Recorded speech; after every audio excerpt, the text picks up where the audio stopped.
Thank you for listening to Lone Star Community Radio. This program was broadcasted and recorded live from the LSCR studios in downtown Conroe, Texas. Lone Star Community Radio is supported by listeners like you. Donate and sponsor today. For more information on getting involved with Lone Star Community Radio, contact us at lscrstudios@gmail.com or visit us online at www.irlonestar.com. Veterans Era, the Veterans Hour. Welcome to Veterans Era, the Veterans Hour. I am your host, DouglasB. You can listen to Veterans Era the first Tuesday of every month live here on the Conroe FM 106.1 and 104.5. You can also get past shows by following veteransair.us on our Facebook or wherever you get your fine podcasts. As always, a little housekeeping before we start today. You can contact Veterans Air through the website, www.veteransair.us. Leave us a message, or better yet, you can text us in studio on our Google phone, 936-344-3083. Before we get into today, I have to read this for you. The views and opinions expressed during this program are mine and mine alone, and do not necessarily reflect the views or opinions of this station, IRLoneStar.com, Lone Star Community Radio, its subsidiaries, or sponsors. Additionally, a warning to our listeners, if you do not understand sarcasm or recognize sarcasm in the spoken form, then you probably don't want to be listening to this show today. We're going to get right into it, and we're just going to go balls to the walls on this, because I can't believe that we have to have this conversation again. Again, we have to have this conversation. Of all the things that are happening in America, of all the strife and problems and economic downturns that we're dealing with in America, of all the crapola coming out of Washington, D.C., we have to have this conversation again. Hey, my parents are playing music here.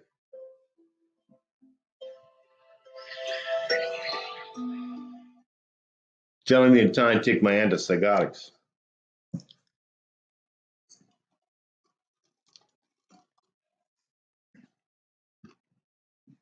Nice cold drink. With the recent shootings in Buffalo and Uvalde, Texas, it's only rational, common sense that we need to get those of you that own firearms and ammunition off the streets as soon as possible. You gun owners are just a bunch of crazed, homicidal, right-wing, murdering bastards. Did I miss anything? Your constitutional Second Amendment right is not protected, and we, your elected or appointed leaders, can limit that right when we want to. Remember, President Biden said and confirmed that your constitutional rights are not permanent. Your constitutional rights are granted by your leaders and can be taken away as they deem appropriate. Your leaders, your betters, the people that you've elected or have been appointed to a public office to lead you. I have a hard time with that word because these people couldn't lead their way out of a paper bag with both ends open. Today, we're going to talk about two pieces of gun legislation, H.R. 127 and H.R. 7910. We're also going to talk about a possible, if not probable, outcome of this American experience, this experiment form of government that we enjoy. The links to the resources that I've cited in this program are, of course, below. Go and read it for yourself. You won't get an argument from me that some people should not have access to firearms and ammunition. While I might not think they should have firearms or ammunition, that pesky Second Amendment is standing in the way of taking those rights away. You see, back when the brain trust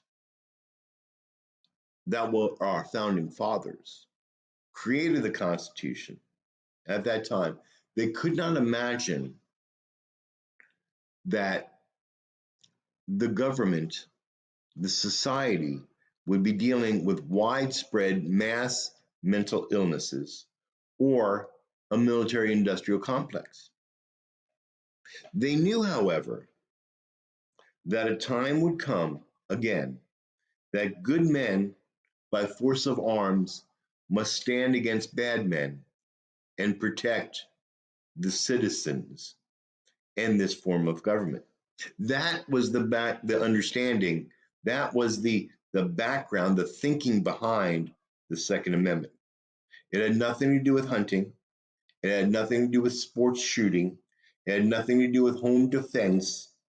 It was your rights to bear arms because you may have to stand against your government at one point in time.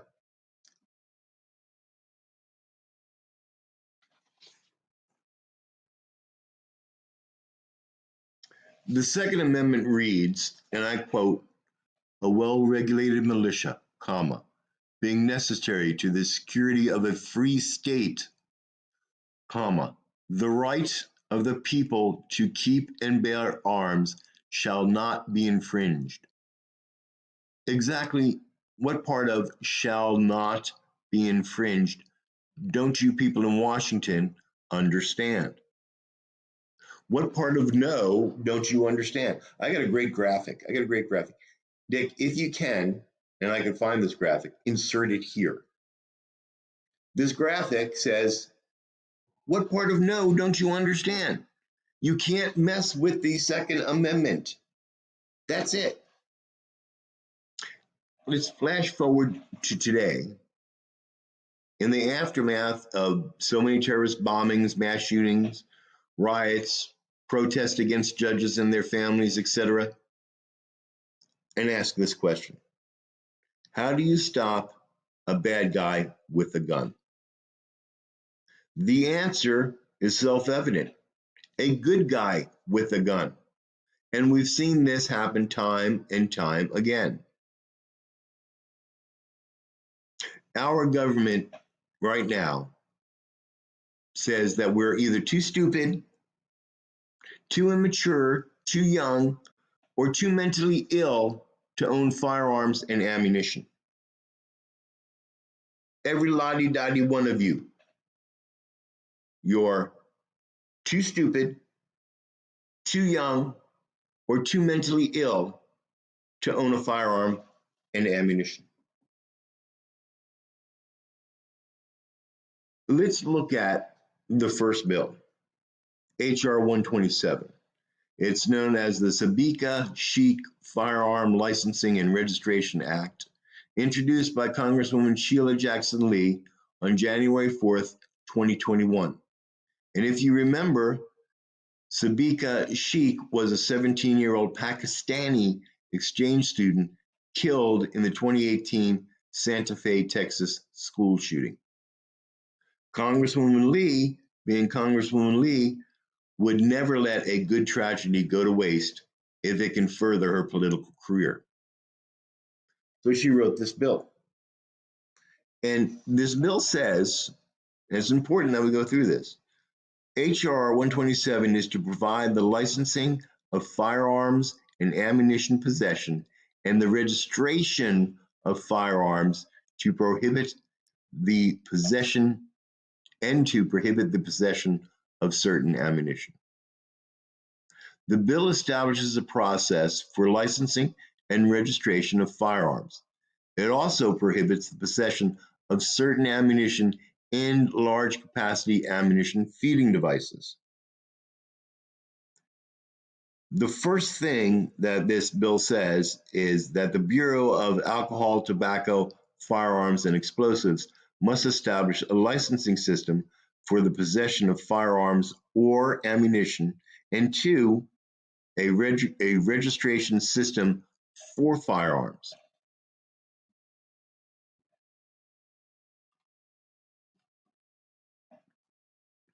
If you purchase a firearm, a gun show, at a gun dealer, and you have a background check done, you always do.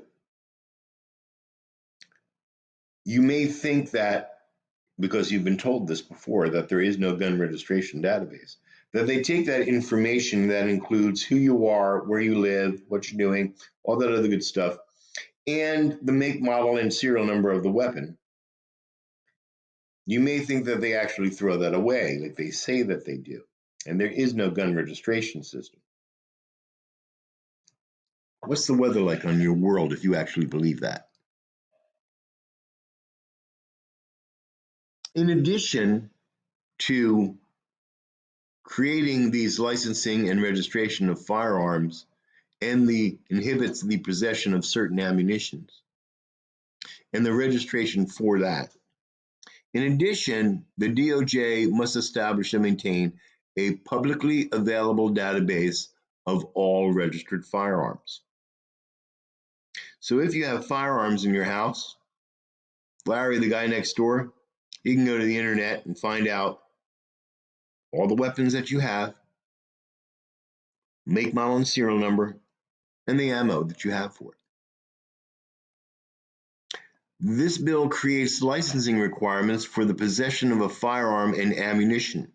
DOJ shall issue such a license if the individual is 21 years of age or older, undergoes a criminal background check and psychological evaluation, completes a certified training course, and has an insurance policy.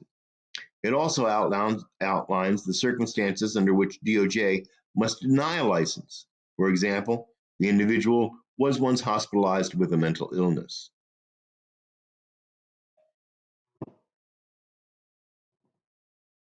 I want to let that sink in. Right now, you go to a firearms dealer, you purchase a weapon, you pass the background check, he gives you the weapon. Under this bill, you now have to do a whole bunch of things before you can even get that weapon. And somebody has to give you a psychological exam to see if you're stable enough to have this weapon. And the first thing they have to check is make sure you're 21. Because if you're not 21, you're not mature enough to have a weapon. I know what you're thinking. Doug, we have members of our military that are under 21 that use weapons every day. We have policemen. We have firemen. We have first responders. We have FBI agents. We have ATF agents. All of these individuals that are serving their country and carry firearms at work, they're not allowed to have those firearms or any type of firearm when they're not working because they're not 21 yet. I don't know who chose 21. Nobody knows who chose 20, why 21 was chose as to be mentally stable enough. Because we have 18-year-olds in war zones, and they're mentally stable enough to do that, but they're not mentally stable enough to have a weapon at home. This bill also establishes additional requirements for an antique firearm display, a license for a military-style weapons. So your scary-looking weapons that you have, you need a special license for that. You need a special license for that because they're scary looking. This bill generally prohibits and penalizes the possession of a firearm and ammunition unless the individual complies with the licensing and registration requirements. Further, it prohibits the transfer of a firearm or ammunition to an unlicensed person. You're thinking, well, Doug, suppose I buy a firearm for my wife for protection. Nope, can't do that. Well, suppose I buy it and give it to her. Nope, can't do that either. Right now, you can't do that because that's a straw purchase. That's purchasing a firearm for someone else, and that someone else did not go through a background investigation. That's illegal. You can't do that. You can't purchase a weapon for someone else. You can purchase that weapon, and that weapon is forever registered to you, and you can give that as a gift to your wife now, as long as she passes a background investigation. Now, this bill 127 has sort of died in committee, as they say, but it has had a new birth. The new birth is as H.R. Bill 7910, Protecting Our Kids Act. This bill was introduced by Congressman Nader on May 31st, 2022, and passed the House on June 8th, 2022. This bill makes various changes to federal firearms laws, including to establish new criminal offenses and to expand the types of weapons and devices that are subject to registration. Among the bill's changes, what will this bill do? Well, generally it prohibits the sale or transfer of certain semi-automatic firearms to individuals who are under 21 years of age, and we just talked about this. Now, I want you to think about this for a second. Semi-automatic firearms. By definition, right now, today, and Washington will change definitions of whatever they want. But right now, today, a semi-automatic is any weapon, long rifle or pistol, firearm, personal protective weapon, whatever you want to call it, that is a semi-automatic. So that leaves you with bolt action weapons and revolvers.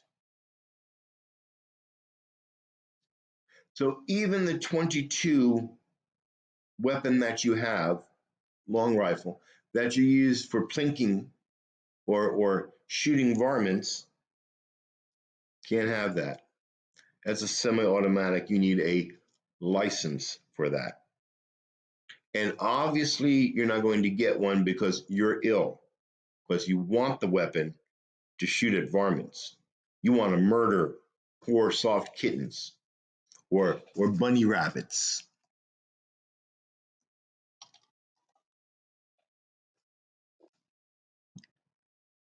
This bill would also establish new federal criminal offenses for gun trafficking and related conduct. We already have those on the books, by the way, so you know. It establishes a federal statutory framework to regulate ghost guns. What's a ghost gun?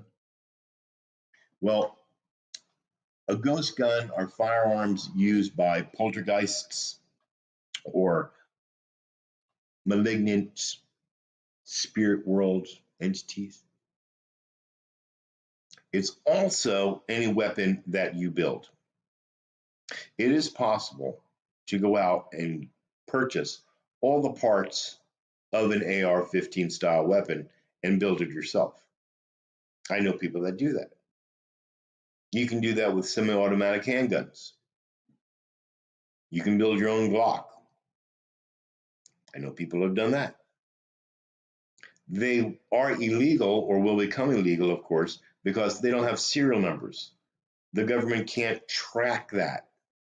And trust me, the government wants to track that.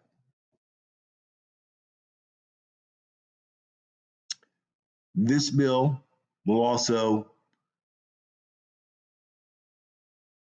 establish a framework to regulate the storage of firearms on residential premises and federal, state, and tribal levels. It is going to regulate how you must store your weapon.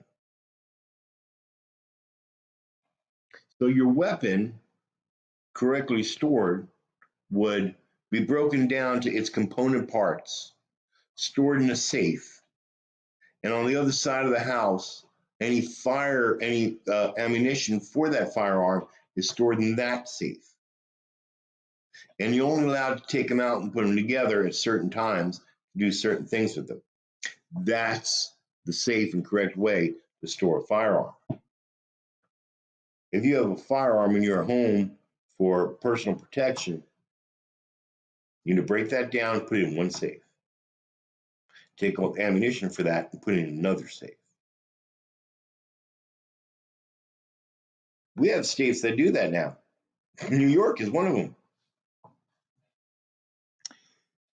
This bill also subjects bump stocks to regulation under federal firearms laws, because a bump stock, if you don't know, takes a semi-automatic weapon, an AR-15 platform, and turns it into an automatic. Can't have that. It generally prohibits the import, sale, manufacture, transfer, and possession of large capacity ammunition feeding devices. We don't know what the definition of large capacity is, but I suspect that that'll be 5 rounds or less. So any semi-automatic, most of them would be illegal under this bill, because most of them have magazines, or what do they call them? Ammunition feeding devices greater than 5 rounds. It requires that the Department of Justice to report on the demographic data of persons who are determined to be ineligible to purchase a firearm based on a background check performed by the National Instant Criminal Background Check System. I need you to keep demographic information about everybody who fails. Don't you already have that information? I suspect you already do, government. That's what HR 7910 in a nutshell says. So I ask you, are you scared yet? Because you should be. This bill, HR 7910, had 117 co-sponsors, all of them Democrats. This bill, after a month in committee, this bill passed Congress along party lines, with 10 Republican congressmen voting for it.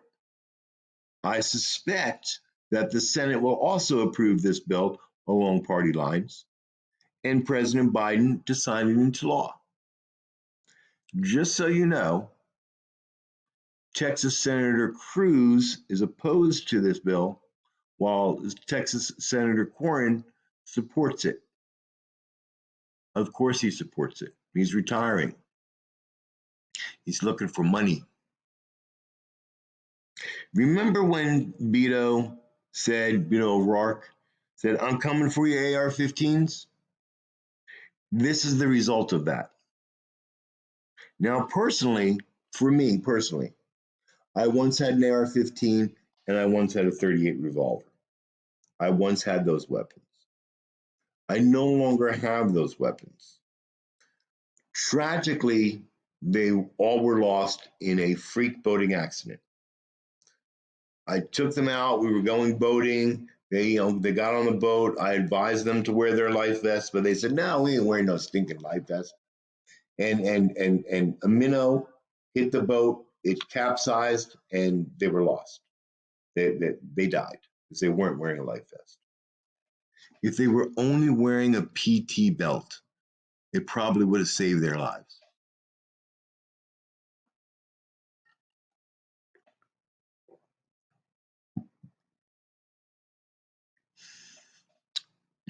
You may be asking yourself, how can this happen in America? How could have we gone and let it go the way they did? And doesn't the Constitution offer us some protections from our government when they want to do these things? Why, yes, it does. As a matter of fact, the Constitution lists powers that are denied to Congress. Read Article 1, Section 9.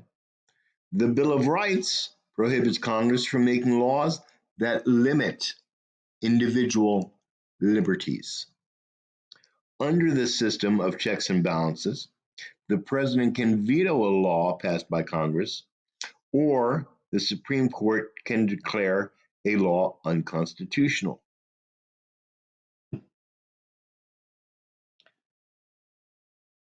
Let's work this in pieces. Let's work this in reverse. The Supreme Court has one function. That function is to determine if a law is constitutional or unconstitutional.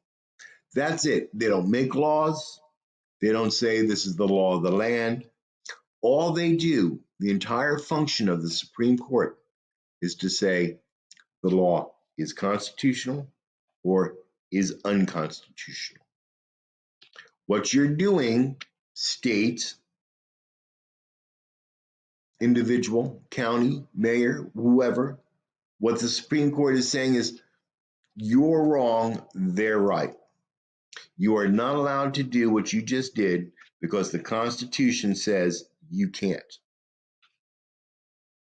Now, if the Supreme Court determines that something is unconstitutional, then they say it's overturned. The state also plays a role in here because the Constitution clearly states that if the power is not clearly delineated to the federal government, that power exists at the state or the individual level.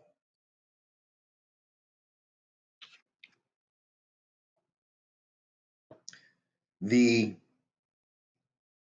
ability to coerce the Supreme Court justices, to protest against them outside of their personal properties, their homes, is against federal law.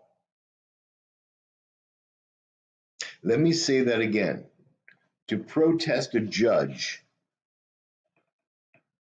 in their homes is against the law. You're not allowed to do this. You will go to prison for it. Except in this administration. In this administration, it's okay. You can do those things. You can coerce or force a federal judge to do what you want if you have a big enough mob and you threaten him or his family correctly. He's going to vote whichever way you want him to vote. So we're thinking that the Constitution will protect us from our elected officials. We're thinking that the Supreme Court will protect us from stupid laws that infringe upon our rights. None of that is going to happen. It's not going to happen. This brings us to the death of the American experiment.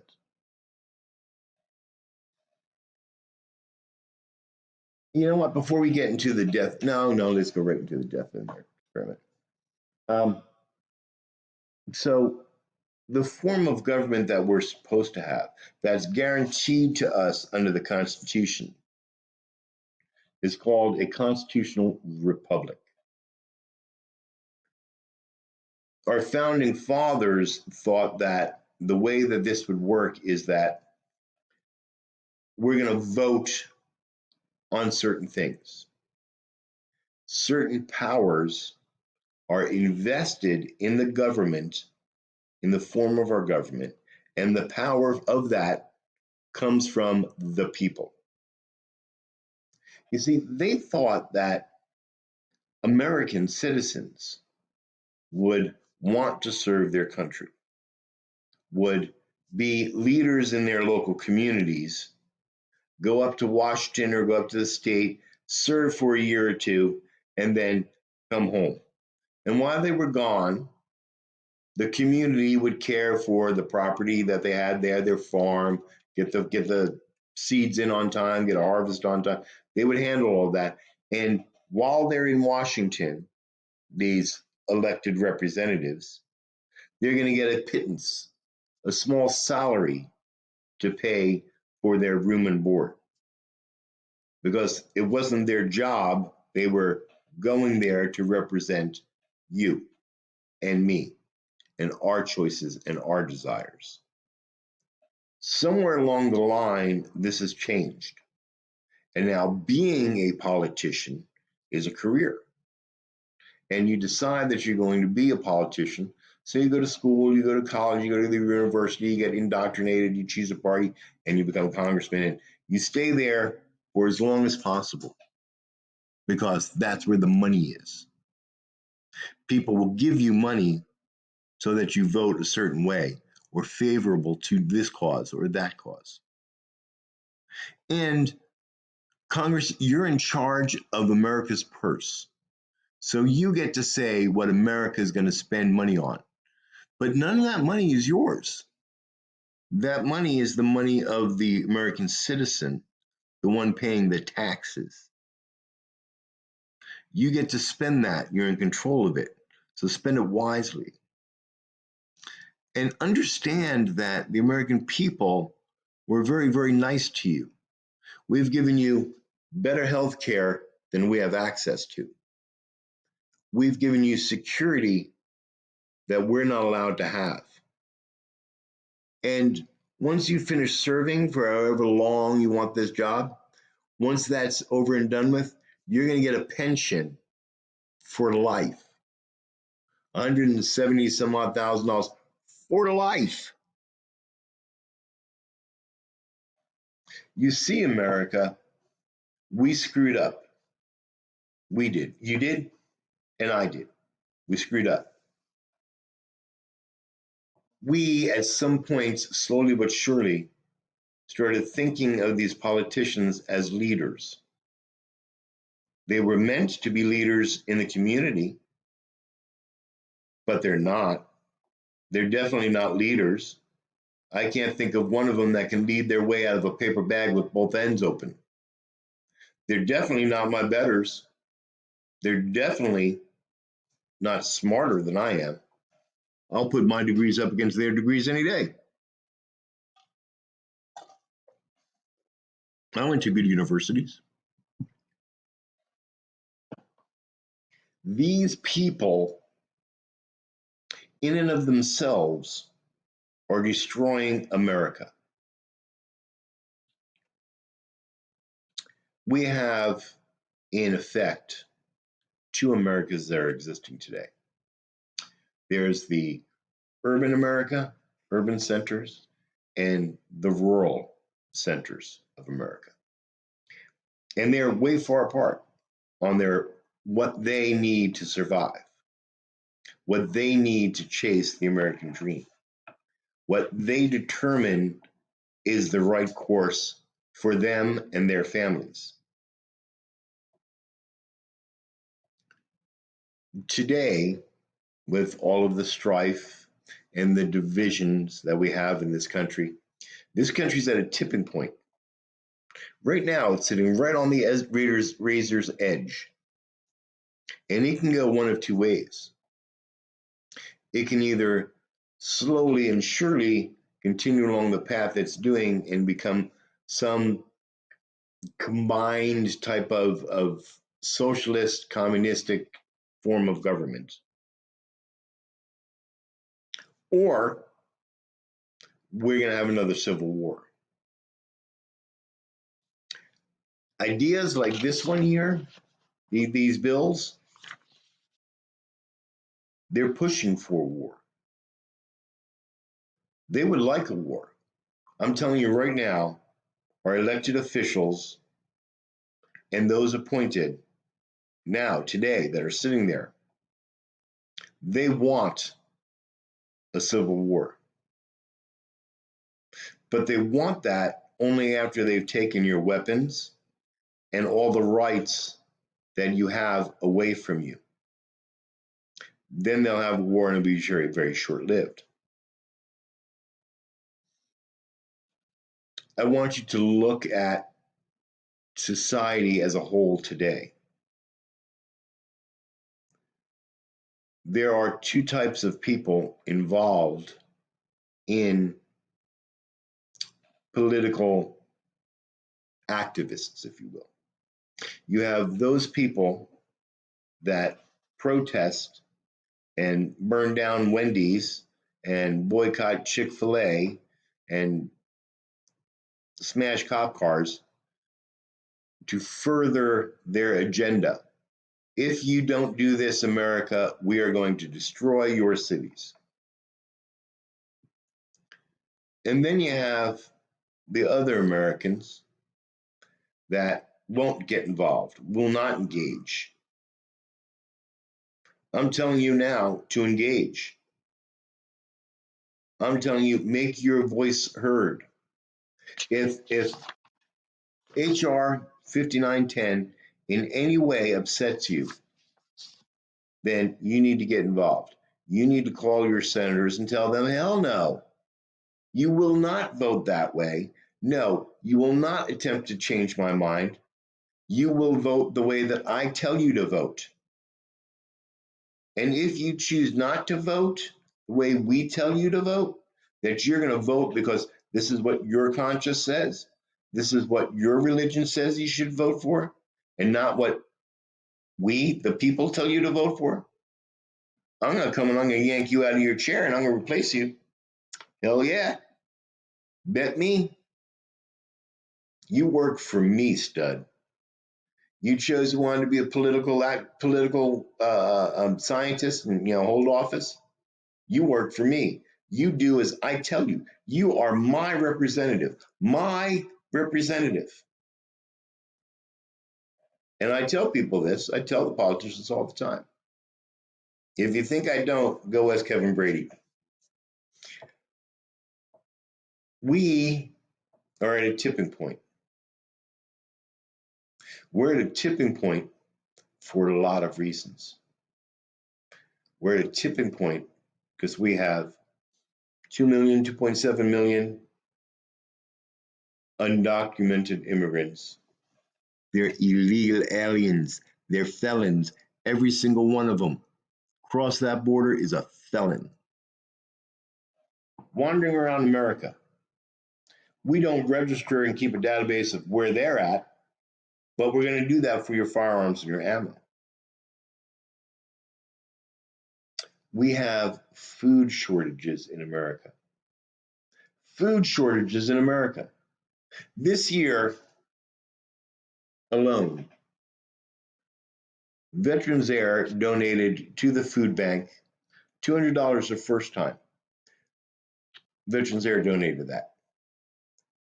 Bitter Glitter, one of our sponsors, donated over $250 worth of food to the food bank. As we found out that we have 6,000 kids that don't eat every day in Montgomery County. And we have food shortages in America. America. How the hell do we have food shortages in America? Someone needs to take a look at that. Take a look at meat processing plants and how many have caught on fire and are now closed. Go ask a farmer why they're not producing what they used to produce. And they'll tell you straight up, I have to grow corn. I'd love to grow wheat or oats or barley or something else, but I have to grow corn because the federal government will buy that corn and turn it into ethanol. I can't afford the taxes to be a farmer anymore, so I sold the land to China so I can still provide for my family. Food shortages in America. And what is our government telling us the reason why this is because of war in the Ukraine and because of Putin. Food shortages in America. I can't believe that. I cannot believe I can go to the grocery store and have 20 different types of bread that I can buy. Now I go there and I'm lucky if there's a loaf of bread on the shelf, period.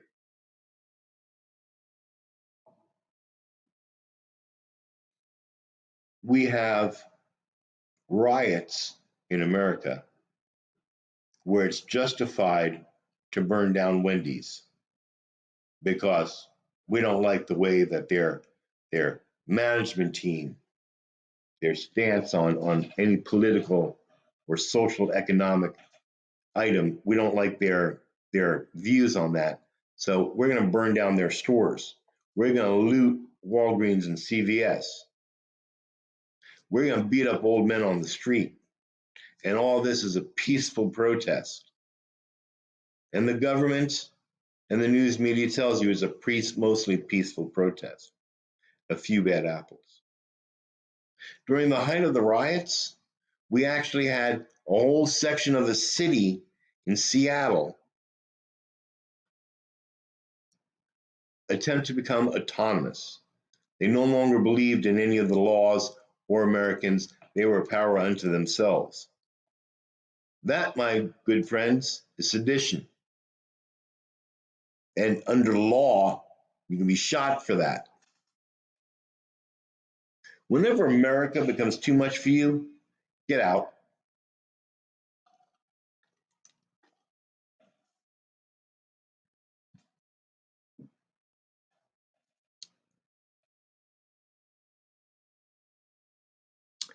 If you are listening to this program and you're following Veterans Air, then please follow us. I know that you are either prepared or starting to prepare for the eventuality of the death of our constitutional republic. Remember your oath, my brothers and sisters, and teach your children well, for they will be the ones that will be required to back that oath.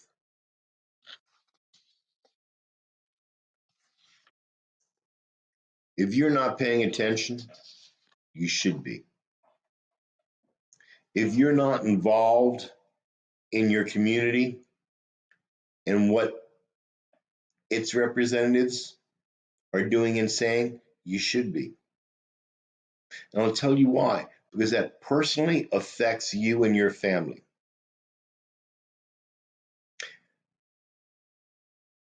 The San Jacinto River Authority and our elected politicians will say to you that we need to put a meter on your well and you need to start paying for your water, you freeloaders. Do you want that? If you want that, do nothing. If you don't, you need to do something. You need to organize some sort of protest.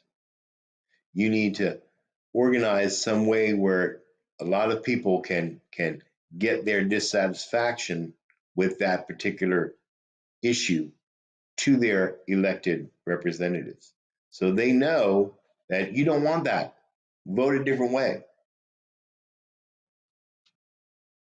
I do it all the time. I go to school board meetings.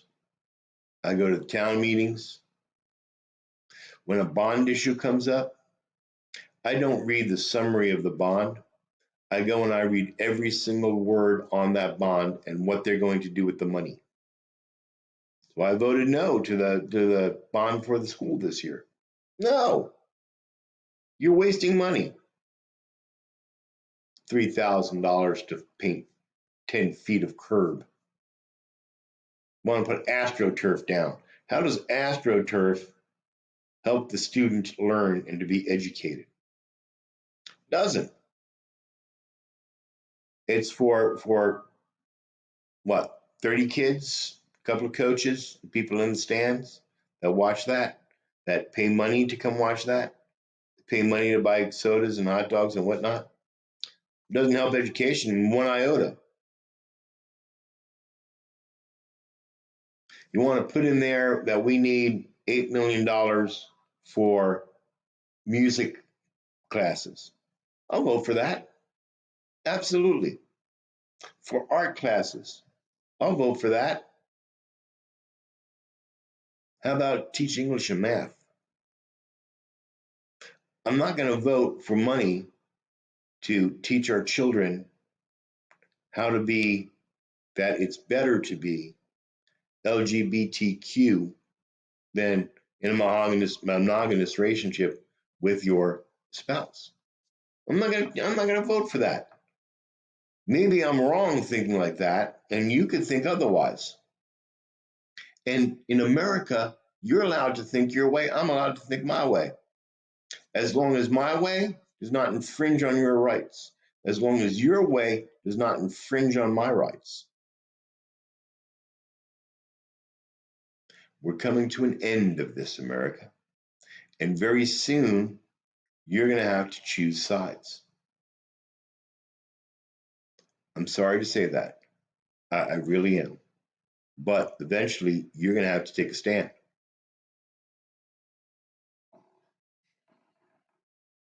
All right, I see that I'm coming up out of time here. So I need to give a shout out to my sponsors who make this show possible. I want to give a shout out to East Meets West Productions, EMW Productions.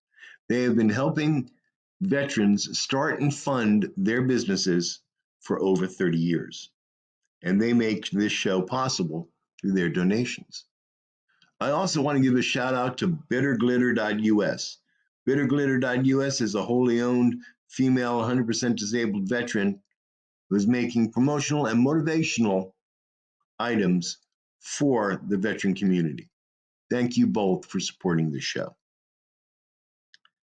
That, I guess, wraps up this episode of Veterans Air. Please tune in next month, September 6th at 1 p.m. for our next show. And please remember to like us and share us all over Facebook. And check out our past shows on Facebook or veteransair.us or this station. Stay informed about our show topics and podcasts by signing up for our newsletter. I want to leave you today with this awesome song by the Warrior Song Project. You can download it from veteransair.us or on iTunes.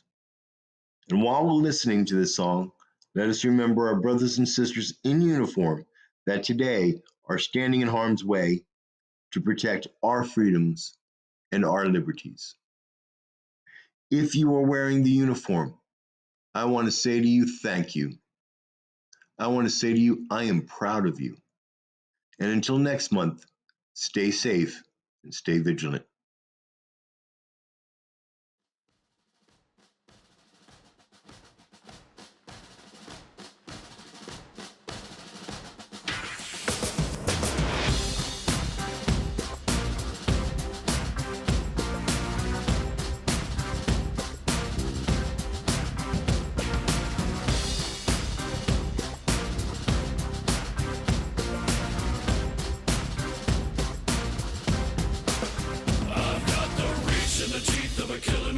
With a need to bleed you when the light goes green. Best believe I'm in the zone to be. From a yin to my yang to Z. Put a grin on my chin when you come to me. Cause I'll win, I'm a one of a kind. And I'll bring death to the place you're about to be. Another river of blood running under my feet. Forged in a fire lit long ago. Stand next to me, you'll never stand alone. I'm last to leave, but the first to go. Lord, make me dead before you make me whole. I feed on the fear of the devil inside of the enemy faces in my sight. Aim with a hand, shoot with a mind, kill with a heart like Arctic ice. I am a soldier and I'm marching on. I am a soldier and I'm marching on. I am a warrior, this is my song. I am a warrior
to shoot the bastard. We're going to cut out their living guts and use them to grease the treads of our tanks. We're going to murder those lousy bastards by the bushel. Now I live lean and I mean to inflict the grief, and the least of me is still out of your reach. The killing machine's gonna do the deed until the river runs dry and my last breath leaves. Chin in the air with a head held high, I'll stand in the path of the enemy line. Feel no fear, know my pride. For God and country I'll enjoy life. I am a soldier and I'm marching on. I am a warrior and this is my song. My eyes are steel and my gaze is long. I am a warrior and this is my song. All right, now you sons of bitches,